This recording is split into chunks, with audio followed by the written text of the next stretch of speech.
Maaaring baligtarin ang sinabi ng nobelisang Charles Dickens para sa ating kasalukuyang kondisyon. It was the worst of times, it was the best of times. It was the age of foolishness, it was the age of wisdom.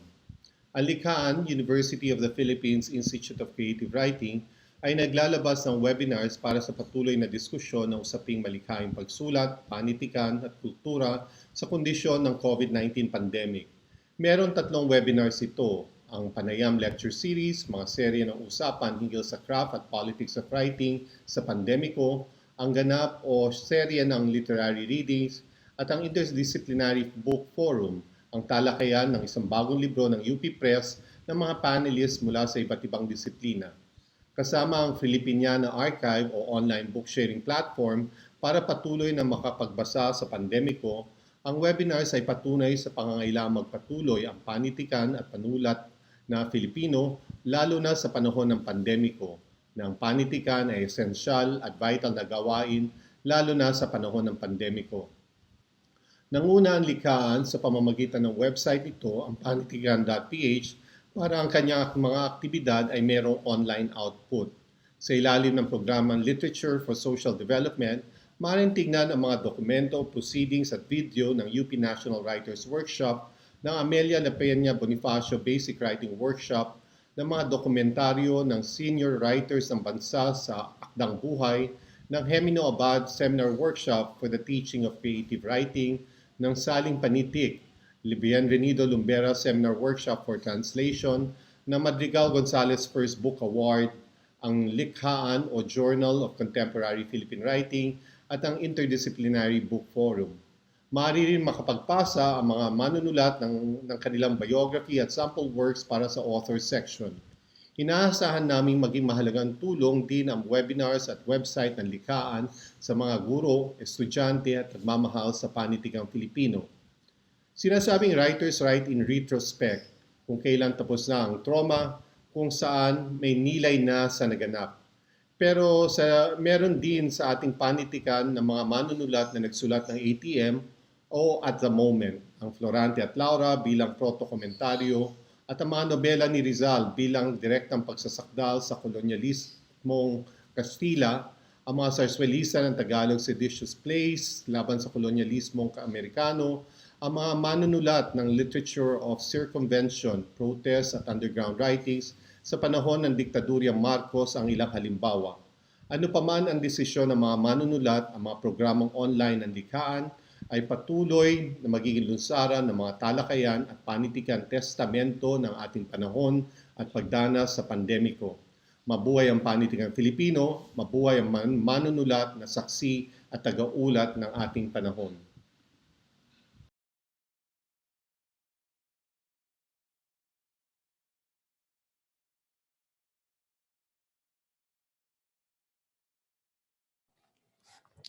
Magandang gabi, good evening. Welcome to the 6th episode of GANAP, not normal, GANAP ang babae. Maraming salamat sa UP-Likaan sa kanilang invitasyon. It is always a pleasure and a privilege to engage with the public, especially sa ating mga millennial readers and listeners, and of course sa ating mga kababayan all over the world. May pandemya man, salamat at posible ang ating pakikipag-ugnayan dahil sa teknolohiya. I am Genevieve Asenjo at ngayong gabi magbabasa ako ng excerpt ng aking nobelang Lumbay ng Dila na napublish noong 2010 at wala nang kopya kaya ngayong 2020 on its 10th year anniversary lumabas tayo ng 2nd edition. Maraming salamat sa Balangay Books. It's amazing na after 10 years napaka-relevant pa rin ng mga tema at subject na dinidiskurso at pinag-isipan sa nobelang ito. So, hindi na po ako mag-explain. Magbabasa po ako ng excerpt and ito yung chapter 2. Siya si 𝗪𝗪𝗪𝗪 4 na taon ang nakararaan na uso ang Friendster. Sumali siya at naitatak niya sa bahaging Who do you want to meet ang magkatambal niyang pagnanasa? My grandfather, Marcelo Nones Lopez, and my mother, Teresa Checa Zapanta Lopez. Natunaw ang kanyang akala na naiwan niya ito sa palikulikong kalsada ng Antique na makatapos sa kolehiyo sa University of the Philippines sa 𝗪𝗏𝘃. Naitapon maging ang huling hibla ng lungkot nito sa daungan ng Iloilo na makasakay sa barko patungong Manila. Nabuwag ng font ng Garamond ang kanyang hiya. Napalitan ng tapang, ng bold at bighani ng italics ang kanyang panliliit. Umangkin ang tatag ng karaniwang 12 font size ang kanyang pag-aalinlangan, na para bang ang tayo nito sa pahina ng website ay may integridad ng ganda at lakas niya ngayon sa edad na 28. Nagulantang siya, may pagkamangha. Parang tulad nung una niyang masaksihan bilang assistant instructor ang nagliliparan, nagkikisilapan at nakakatuliling na flash animation sa PowerPoint presentation ng kanyang mga estudyante. May intensidad ng unang danas niya ng pakikipagniig sa edad na 20 kay Stephen, ang dati niyang mangingibig na Chinoy. Napakabilis ng madaliri ng binata sa pag-abot tanggal ng hook ng kanyang bra. Sa mga labit palad nito, nakalimutan niyang maliit ang kanyang mga suso. Nasundan niya ang paglus-lus nito ng puting briefs hanggang sa makawala sa mga paa nito at tuluyang humimlay sa sahig. Natulala siya sa isang napakagandang tanawin, ang bantayog sa pagitan ng mga hita ni Stephen. Hindi na niya namalayan kung sa pitaka ba o sa bulsa ng pantalon nito hinugot ang strawberry-flavored condom. Nang lumipat ang mga bibig nito sa naglalagablab niyang kandungan, napaigtad siya at napahiyaw dahil para bang nag-aamoy dila ito sa whipped cream ng cafe mocha. May sindak ng hapong iyon na nadaanan nila ni Ismael, ang dati niyang nobyo na Muslim, ang pagsusunog ng mga aktivista sa mga mukha ni na George Bush at Gloria Macapagal-Arroyo sa harapan ng US Embassy. Animoy nagsilundagan ang lahat ng puot mula sa mga mata at lalamunan ng mga aktivista. Mga bola ng apoy na nagpagiling-giling sa kalsada at hinabol sila ni Ismael hanggang sa sumuot at gumapang ito sa buo niyang katawan. Naging isang higanting virus na kumakatkat sa kanyang kalamnan at buto.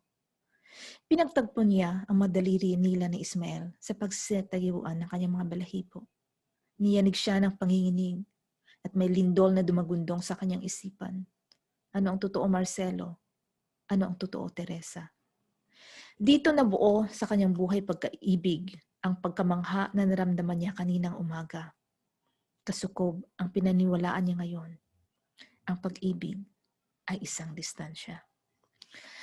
Maliban po sa Lumbay ng Dila, second edition, may 2 libro tayo na lalabas sa UP Press. Kung hindi man ngayong December, hopefully this January 2021, ang koleksyon ng Matula sa Kinaraya at Filipino, hindi natin kinahanglan kang durong at tinaga sa ating tunga o hindi natin kailangan ng maraming salita sa ating pagitan. At ang koleksyon ng mga kwento na ang itim na orchidyas ng 𝗩𝗶𝘀𝗶𝗶. Ang bida natin dito na si Sadia Zapanta Lopez ay lalabas doon sa isang serye, no, or isang episode kasama ang 2 nating bagong tauhan, si 𝗍𝗏𝗯 na isang 50% Ita or Ati, 50% Bisaya, at ang kanyang best friend na si Gingging.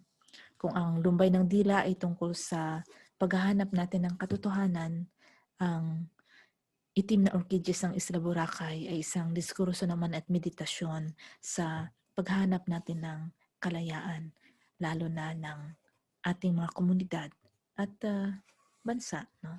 Sa personal at political na level.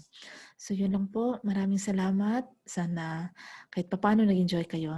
Ito po si Jen. Magandang gabi.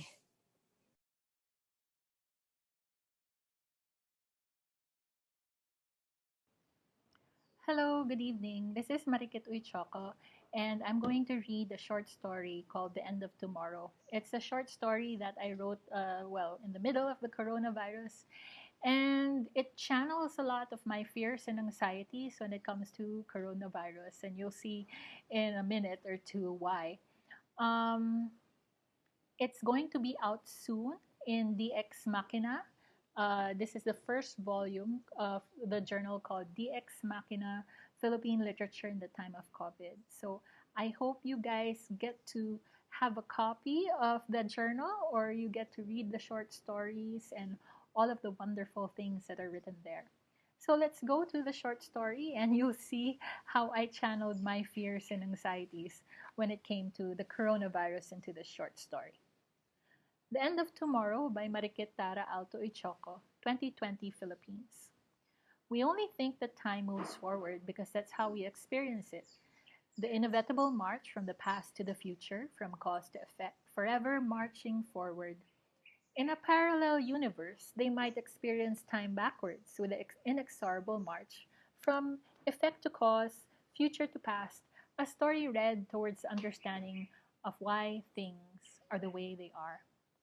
What if time is not chronological, but behaves in a much stranger manner? Andy's father lectured her about his theories while he tucked her into bed, his wild hair standing on end.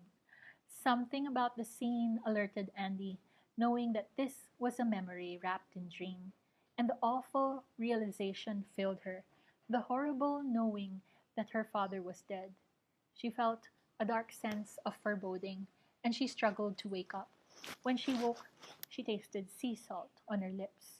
She would always grieve for her father, no matter how much time had passed. When she got up, she looked outside at the street below. She had been told that this would happen. Chinese soldiers marching in the roads of Makati, the look of their PLA uniforms chilling to the bone, their granite faces hard in the sun. Without the uniforms, they were a familiar sight in the city.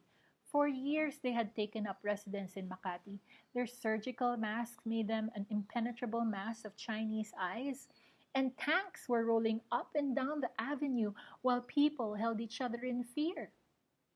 The Chinese knew that as long as they had the national capital region, they controlled everything. It was the third phase of their invasion. The first phase was occupation, their businesses, their money, the actual physical presence of Chinese soldiers as fake employees, the Chinese monitoring the country from their bases on artificial islands. The second phase was chaos, delivered by the coronavirus, which made it possible to lock people in their homes while they prepared.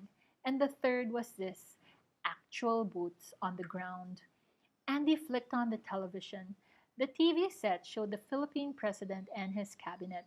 Behind them were a line of generals and the Philippine flag, the Chinese flag right beside him. The president spoke, his face visibly sicker and older than it was before he was elected. Our Chinese friends are here to help us fight the virus and the terrorists in the city. They are here to ensure discipline. Kayo kasi, if only you were good citizens, we wouldn't have to resort to these measures. It pains me to do this, but I have no other choice. Andy wished she could deal them with one fatal blow. The adrenaline that filled her when she sparred in the gym roared in her ears, and she wished she could choke someone out to solve the shit that they were in. Instead, Andy grit her teeth as she shut down her social media accounts. Go lightly, she said to herself. Find the flow. Work the angles. Don't let the fear get to you. Don't force anything to submission. Let the moment come and then attack. It was a familiar litany, something that had helped her whenever she could train jujitsu. Social media was a lifeline, but she knew it would be the death of her. She cut up her SIM card and set aside her smartphone. She did everything automatically. Pick only the practical clothes. Pack your bags. Delete files on the computer. She knew that if she didn't act now, there would be no future. Carl was smoking in the balcony as he watched the Chinese take over the city business district down below. Can you believe it? His Spanish profile was outlined against the city's skyscrapers. Carl was in his prime, his chiseled abdomen and Iberian sensuality getting him on the front pages of magazines. As usual, his black hair was sculpted to perfection, even though it was ridiculously early in the morning. She shook her head as she ignored him. She knew that Carl would stay behind and find a way to compromise. She loved him and his mercurial intelligence, but they no longer saw eye to eye. He thought she was some wild-eyed idealist who refused to see reality. He was looking at her now, back from the balcony. The next words died on his lips as he saw her bags packed. No explanation? He tilted his head, his mouth dry. Somehow he knew this day would come. Andy was one in a long line of mistresses, and he knew she didn't have it in her to stay that long with him. We have to fight back, Carl. He took a drag on his cigarette. You could get yourself killed, sweets. She nodded and knew the conversation was headed to a dead end. She turned and he reached out. What we have is real, Andy. For one brief moment, his eyes glittered dangerously. He wanted to shake her, but his face changed back to its cold, familiar self, and he let her go. I never said it wasn't, she shrugged as she left him behind. So those were the first 4 pages of my short story. It's an 18-page short story, which actually um, talks a lot about time travel and about Andy's father and Chinese agents, that time travel agents as well. So maybe you'd like to check that out. And thank you for hearing me.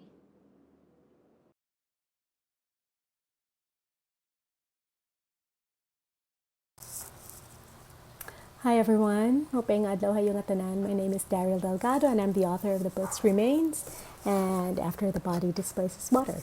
But for this session, I'll be reading an excerpt from an essay that I wrote a couple of years back. It's an essay about travel. In the pandemic and in the lockdown, I've been thinking about travel a lot because I used to travel a lot for my job. I've been thinking of travel as a privilege and as a right, but also of travel as a matter of survival for many people. Conditions of stay. You have a deep suspicion that you secretly abhor traveling. The odd hours you have to be up when you should be snuggling in bed with your husband, packing practical clothes and leaving behind the impractical and fancy ones hanging in the closet. You hate the lengthy, lonely ride to the airport, the long, slow lines at the immigrations. The enthusiasm of travelers, especially of those who travel in groups, get to you. Families traveling together make you bitter and sad. Traveling has turned you into the terribly surly person you hate traveling with. Perhaps it's not traveling per se, but being in what should be fascinating foreign places and seeing instead a side to them that's hard to unsee.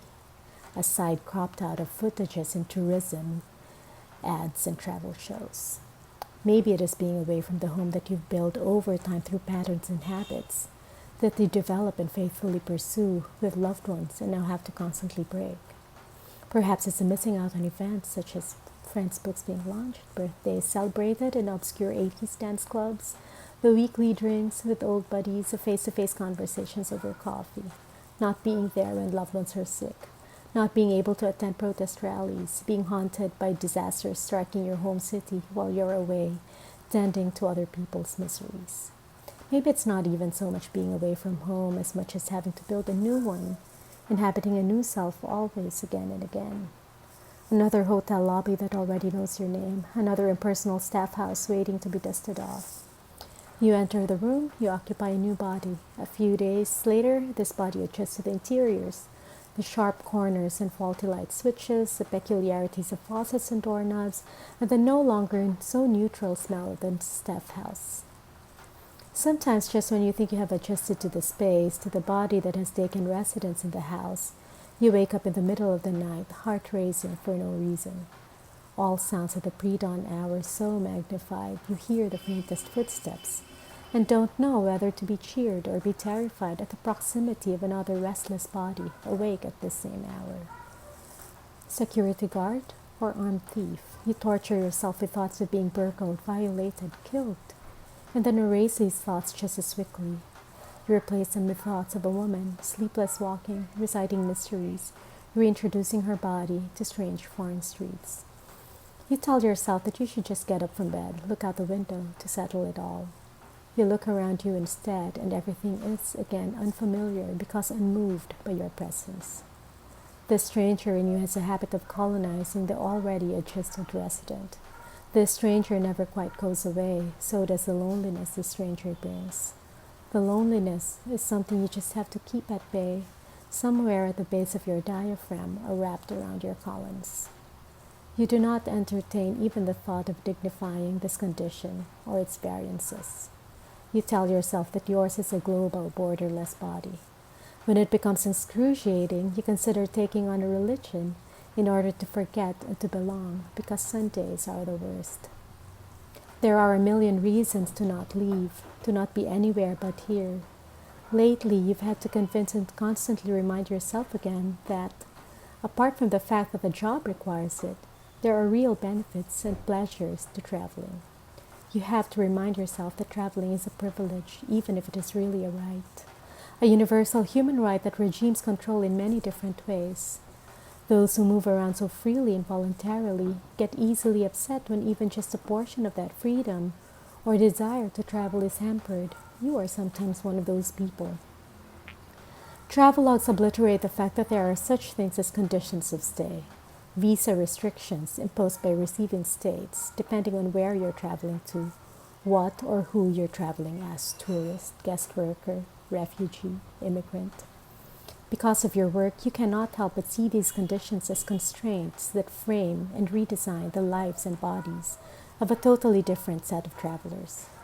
People living as aliens away from their countries of origin, coexisting quietly with citizens of another world, thriving along the margins and sometimes living invisibly as stateless, irregular, undocumented, illegal, non-persons. They build their homes and construct themselves performatively with their imagination in order to survive these conditions. You wish you could, or someone would, shed light on the travel narratives of women who cross borders for economic survival, traveling independently of their families, living precarious lives, braving new worlds. People who live historically along borders or have no notion of borders. People who are without states and national identities, missionaries, volunteers who have left their homes to devote themselves to helping migrants lead dignified lives. Perhaps when these get written, you can then consider writing about the days off that you do get when you travel. The warm afternoons in 𝗏𝗏𝗶𝘶, the weekend in Phuket, the forays to local markets, museums, historic streets, the discovery of a 100-year-old bookstore, the fellowship and camaraderie developed with provisional neighbors and other bodies in transit, the kindness of strangers, the meditative train rides, the lounge privileges, the anticipation of a touchdown, and the return trip home. Thank you.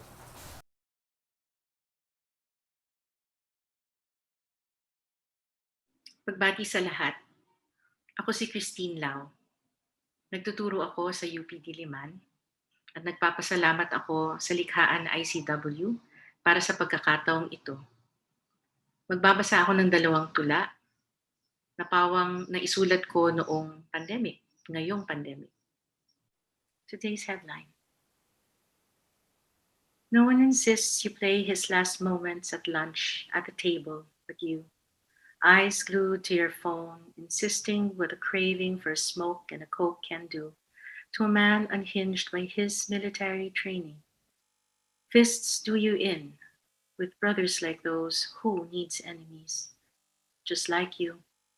All the neighbors own their own version of the story, who wander the street honorably discharged with no more than a bag of identity papers hanging round his neck. And it's just like you to insist you know him like you know yourself, and the weight of your fists that now pounds the table to insist that the error lay in his refusal to surrender.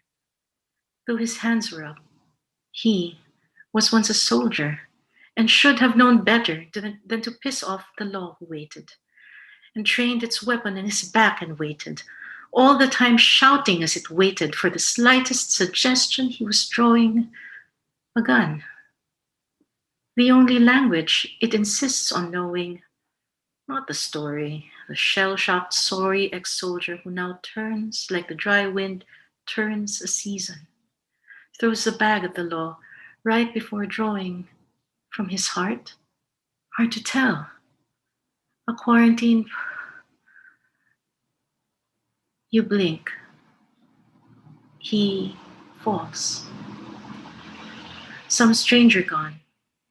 The moment you talk past his face, his joy-stunned name. Today's headlines.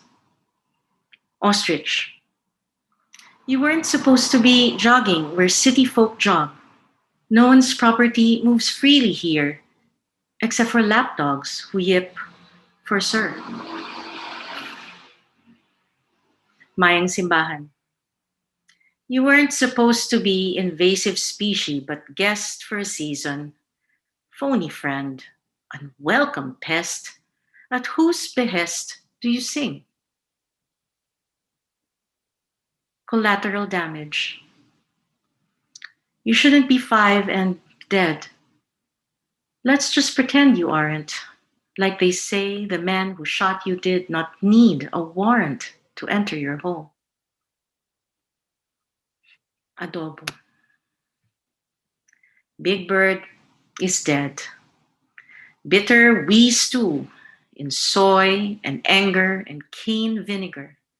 Put a lid on our sweat sour joy. We bubble over.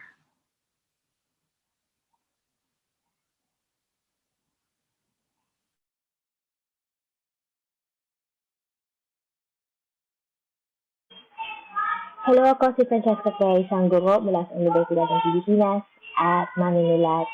At ang aking babasahin ay mula sa isang kwentong aking isinulat tungkol sa isang Palestino at isang Pilipino na nagkakilala sa ibang bansa. Halaw ito sa aking personal na karanasan at aking mga napag-aralan rin at aking mga palagay tungkol sa pagbuo ng International Solidarity kasama ang iba pang mga bayan na napapailalim sa imperialismo at opresyon.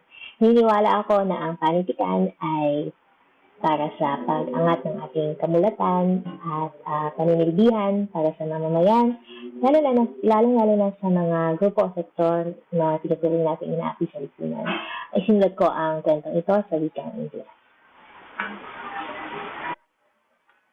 In 1948, when the State of Israel came into being, my father was born to a survivor of the Bataan Death March, and a woman who had lost her entire family on a single day. When the Americans ground Manila to dust, the Japanese extinguished every life they came across in the retreat to the mountains. Meanwhile, a universe away, between the banks of the Jordan and the Sea of Galilee, where once a carpenter had stilled a storm, an exodus spread over the land like a bloodstain. Grandmothers poured their possessions in bales upon their heads, and grasped their grandchildren's hands, looking over their shoulders at the orchards that had vanished when the first 100 steps out of thousands of steps, and which they would never see again, except as a vision at the moment of death, filtered by light, transformed into a heavenly grove. I was born Muslim, but I'm an atheist, Khaled would later tell me. I do not believe in a better life as a reward for having suffered in this one. Their long march began when the peace of their villages was shattered by the arrival of Jewish troops and gunfire, the destruction of their houses, and ended in the unbearable limbo of the refugee camp. I come to the talk having dived deeply into the internet the night before. I read about the ethnic cleansing of the Palestinians, the intifadas, and the horrific birth of the Gaza Strip. And I saw the photographs of the Nakbas, the procession of death across the landscape. The photographs followed me into dreams, wailing mouths, gray limbs hanging out from under rubble after Israeli airstrikes, bodies wrapped in white shrouds. By the time Khaled begins his talk, I'm burning with a cold fire. He had been born to a Muslim Arab family that had for generations been olive growers in a small village. In Palestine, the olive tree is the tree of life, the proof of God. For hundreds of years, the trees had given abundantly, and every October, as the air slowly chilled, families would begin the sacred merry harvest, plucking olives from the branches and dropping them on the tarp spread among the roots, until these were pebbled with fruit the color of bruises and young leaves. This would be pressed into sweet gold green oil. One day his father, a young boy, looks down upon the dusty road in front of their home and sees trucks of soldiers. Overhead, jets roar.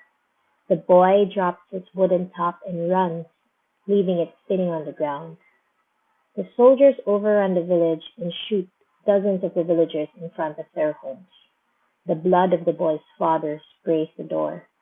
The Jewish soldiers decide to shoot the mother too, but it is midday and they are hungry. They barge into the house and devour the meal she has laid on the carpet: grapes, bread, tea, and a small plate of cooked beef. The boy, his mother, and his sister lose a chance to retrieve anything, and with only the clothes on their back, they hit the road alongside hundreds of families with animals and baggage. The sister cries for milk on the journey. They make their way to the city of Ramallah, to a camp where the mother assures the son that they will be able to soon get back, to bury the father's body, and to tend to the olive trees once again. For the rest of her life in the refugee camp, she would hold in her mind the image of the house she had suddenly abandoned, the glasses and plates the soldiers had eaten and drunk from, waiting patiently unwashed for her return, and the bones of the father by the door. What she didn't know was that the glasses were long ground to dust along with the bones. The house and the village were gone, and in its place were apartment buildings for the Jewish families that had fled from the Nazis. The boy grew up, afraid and angry, in the dense camps held together by the collective yearning to return. Life knocks him back and forth between poverty and the violence of his jailers, the Israeli military. At 16, he becomes a father, but the birth of his son does not quiet the roiling inside him. In fact, it does the opposite. He becomes a fedayeen, or guerrilla, and so he kisses his son goodbye. "Remember me as a martyr," he tells his wife. Khaled does not have any memories of him, just a photo of a tall young man with a large, defiant, handsome head. Khaled declares to the audience, "I, his son, also have anger as my inheritance. Anger and grief, no longer fear. But I'm a different fighter. I'm a writer. In Palestine, this is not rare, because we are a nation of poets, and writers are conceived from suffering."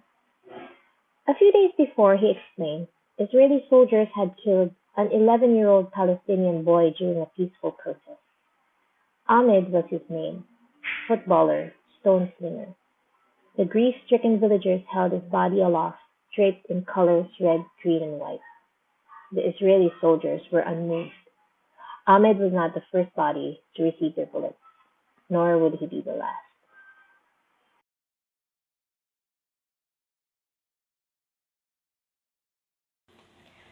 Hello sa mga nanonood. Nais ko pong magpasalamat sa 𝗍𝗶𝘶 sa pagbigay ng panahon sa amin para makasali dito sa ganap. Ako si Felicia Sanchez, manunulat ng fiction at creative non-fiction. Ako rin po ay nagtuturo sa UP, Department of English and Comparative Literature. At tinuturo ko ay panitikan at malikhaing pagsulat or creative writing. Marami na rin po akong nailathala, no? Sa tagal ng panahon na ako'y nagsusulat. Siguro mga isang dekada nang nakakaraan, nakapaglathala ako ng 3 chick-lit na nobeleta, no? Sa 𝗩𝗶𝘀𝗶𝗹. Pero ang ginamit kong pangalan doon ay 𝗩𝗍𝗶𝘀𝗶. Pero siguro ang pinaka-enjoyable na isulat para sa akin ng panahong yun, in fact, ay itong collaborative work, no, na Loyola High, na gusto ko lang ipakita at i-share ngayon. Kasi kasama kong magsulat dito ang 3, no, sa aking mga kaibigan. Sa ngayon ay meron na akong 2 koleksyon ng short stories. Yung babasahin ko ngayon ay manggagaling dito sa una, How to Pacify a Distraught Infant, nilathala sa UP Press noong 2017. Yung pangalawa kong libro ay titingnan kung maihahabol ngayong taon, no? Ang pamagat nun ay, nung forthcoming kong libro, na UP Press din ang maglalathala, ay Picture It Didn't Happen and Actual Stories, no? So sa ngayon, dito ako magbabasa. Ang pamagat ng kwentong babasahin ko, unang 2 pahina lang, no, ay The Importance of a German Cat.